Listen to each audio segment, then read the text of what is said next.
Hey folks, Jimmy here, aka Palette of the Dead. Welcome back to the channel and welcome to the latest issue of Warhammer 40k Combat Patrol magazine. Now, as per usual with all these videos, if you like them, hit that like button, subscribe if you haven't already subscribed, and of course, drop me a comment down below. Love hearing back from you guys. It goes a massive way to helping out the channel too. So, this week, we are on issue number 73 of Good Old Combat Patrol magazine. It is part 1 of 2, but not technically, of our good old Cadian shock troops. In all honesty, the reason why I say not technically is because this is enough to build 10, and you've got bases with this issue. So, you can build 10 of your Cadian shock troops right now with this issue. Or you can wait until you've got all 20 to build it in one go if you really wanted to. Personally, I would build them up in 2 separate lots of 10. It makes life a lot easier. And you can pick and choose. So you've got enough to get going straight away out of the box with this one. I quite like this as well, and you do have little bits of extras, which is always a really good sign. You have plenty of different heads to choose from, so you're not stuck with just the generic whatever it wants you to pick. You can kind of have your choice with it. You also have some extra little items as well, so you will find the occasional extra knife, pouches, bed rolls, grenades, sandbags, and that type of stuff. The idea with that is you can utilize it by attaching them to selected members of your Cadian shock troops, or if you really want to, you can just use them as base decoration. I'm not going to lie to you, it works very well. It's one of the things, I must admit, I always really like doing. Having a bit of base decoration makes it a little bit more fun, so you will find that there is a helmet without, a head to it. You can utilise that helmet as a bit of base decoration. You've got some weapons that you can use as base decoration, sandbags, stuff like that. Pretty cool stuff. And then obviously the next sprue is pretty much identical to this, so you can do exactly the same all over again. So you have optional extras, is probably the best way to put it, and it keeps you going, and obviously using it for base decoration is really good fun. Anywho, moving on from there, I'm not going to lie, because it's classed as part 1 of 2, this has the build guide for everything. So this gives you build guide for 20 minis, although you only have 10 to get going with. Obviously next week we'll have the paint guide in there, but I kind of understand where they're coming from. Having this as part 1 of 2 means they have to build guide in there. The build guide's straightforward, however there are obviously a lot of small parts. I'm not going to lie, because these guys have some very small parts, the best thing to have is have some handy tools as well. So things like the Tamiya extra thin plastic cement, brilliant glue, much better than the Citadel glue in all honesty, and you just brush it on. Stronger, and it does dry a lot faster, but it welds everything together like there's no tomorrow. I'm not going to absolutely lie to you, it's absolutely wonderful for that type of stuff. It just dries very fast, so you have to be a bit quick and ready when you're ready to go. The other things that I will recommend is tweezers.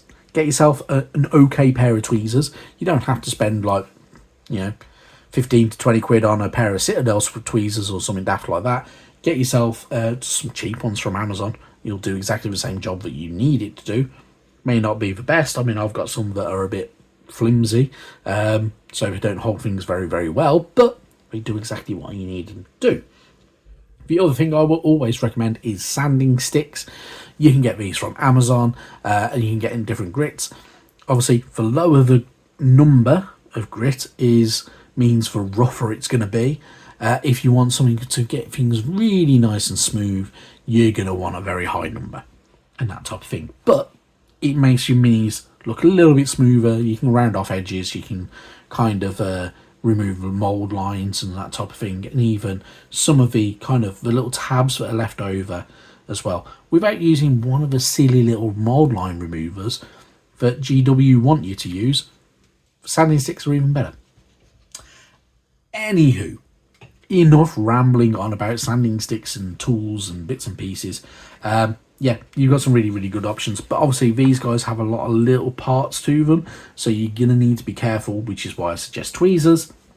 And yeah, just take your time. Don't rush anything, because you don't need to rush it. Just literally take your time over it, take your time over building, because that means it's easier to build and you're going to there's less opportunity to make a mistake or lose something, which is yeah, the bit that I always really, really hate, losing pieces, and that's happened to me regular. So yeah, because I build that many minis. Anyway, when you're going to go through, you've got obviously the options. So you've got things like flamer, plasma gun, you've got the melter gun, you've got riflemen, you've got grenade launcher and all that type of stuff. So you have build options all the way through. You do not have to utilize all the build options. You can utilize just one, maybe two. So if you only want one grenade launcher, go for it. If you only want one flamethrower guy, go for it, and all that type of stuff. So yeah, you get to have a little bit of fun with it. So your choice, they're your minis. Anyway, when you're done, you're going to have something that looks similar to that. If you're following the guide exactly, you will have exactly that. It's up to you if you're following the guide exactly like that. But you can have 2 sergeants, you're going to have 2 lots of everything because you've got 20 minis. Moving on from there, where we have a read section, a bit of good old fiction for us as well. The Knights of Ruination. With twisted oaths of honour upon their lips, fallen nobles and wretched scions ride into battle from within cursed, war-pracked steeds known as Chaos Knights. These fell machines are haunted by the spirits of their former scions, and to pilot one is to accept an agonising lifelong fusion with the very machine itself. So, if you've not looked into the units known as Knights, what are you waiting for? I'm not going to lie to you, they're fun, they're pretty cool, they are huge, so you can get some really, really massive ones of these. They are essentially big walking machines.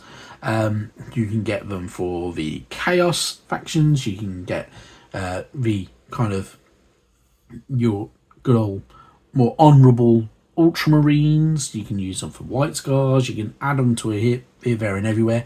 Their points value is really, really high as well, so if you want to build a big army but you want something really grand that's going to stand out, get yourself a Knight. You put that on there, it's going to take a lot of points of your army up, but the amount of firepower it has, wounds it has and everything like that will more than make up for the lack of being able to field too much else.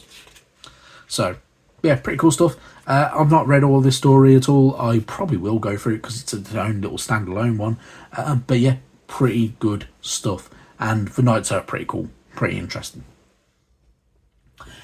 Anywho, moving on from there, we get a little bit of lore. So a read section for our Astra Militarum, the Fall of Cadia.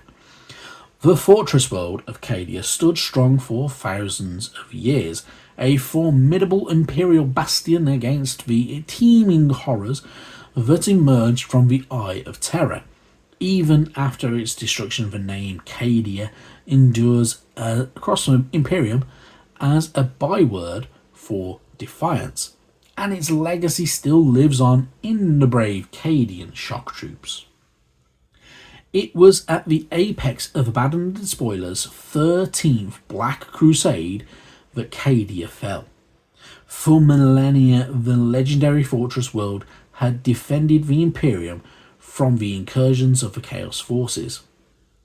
Time and again, the people of Cadia fought defiantly against its would-be conquerors, but the final Black Crusade of Abandon the Despoiler saw it beset by a truly apocalyptic assault. Hordes of the lost and damned, entire regiments of traitor guardsmen, legions of heretic upstarties, and ancient engines of world-ending power. So, you get a little bit of taste of what Cadia was about. Cadia is a very defiant world, and yeah, got destroyed. But, you know, utilising the chaos Cadia stands kind of mantra, inspires some of the heroic deeds of the Astra Militarum, and it is very inspirational. And the story of Cadia has been passed on, and Cadian soldiers still continue to fight to this day. So it's pretty cool stuff. And yeah, you get a bit more information on the other side about them as well, which is unique and interesting. So for a human faction in a science fiction setting, anyway. Anyway, moving on from there, we get a collect page for the Astra Militarum unit. So obviously this is all to do with naming them and everything like that. So you get your roll tables for them. And you get a nice image of what we're going to get as well, which is pretty cool. So we get to obviously give them the leaders' names, and you get to roll for the epithets as well. So you get to have a little bit of fun with that. So pretty decent, pretty cool. And obviously it's the usual top stuff. If you don't want to use it, don't use it. If you want to go for something different, there's online name generators and stuff like that you can easily find through Google, and it can be worth doing that sometimes. Then we move on, we have another collect page, obviously because we get 10 Cadian shock troops. So we get to give these guys a unit name and a background, all that top stuff. You can obviously tick off if you've built them, painted them, played with them and all that top stuff. And you'll get your data sheet, which is enough to keep us going for our first unit of good old Cadian shock troops. And obviously when we get the other unit, same data sheet rule kind of applies to it, doesn't it? So yeah, happy days. Moving on from there, we get more campaigns. So we get to do our campaign of Eldari versus Astra Militarum in a display of might, if you wanted to do that. And obviously we're going to go through a lot more of them as and when the issues come along, and then obviously we'll get different scenarios to kind of teach us how to use certain weapons a lot more as well, which will be good fun. So moving on from there, and to kind of round off this issue, obviously we have our lovely next issue. So issue 74 is part 2 of our Cadian shock troops. Obviously we've got the build guide here, paint guide will be next week, and we get a little bit more lore about them, and we get a new scenario as well. Then issue 75 and 76 are pretty cool. These are the field ordnance batteries. So these are our artillery units for the Astra Militarum. I must admit, I'm looking forward to them. I would build them and not attach them to the bases, what I was saying with all the chappies, because it makes it far easier to paint them when they're not attached to the base with these type of things. So one, spray paint will be your friend for these bits and pieces, because you can get in all the little nooks and crannies a little bit with it. Build them, have fun with them, and you can kind of get going. But yeah, really good stuff. I must admit, looking forward to these, to the point where I'm tempted to try and order a couple more issues, because I kind of wouldn't mind a couple more of the field ordnance batteries, because yeah, it's an idea. Who knows? I might do it, I may not. Anywho, enough rambling on from me. Thank you very, very much for watching this week's issue. We will eventually go through some of the bits and pieces, and there will be some other content to come. I'm not 100% decided on everything, because I feel a little bit of lack of confidence with it. Anyway, is what it is. Thank you very, very much for watching, and I will see you sometime soon. Bye-bye now.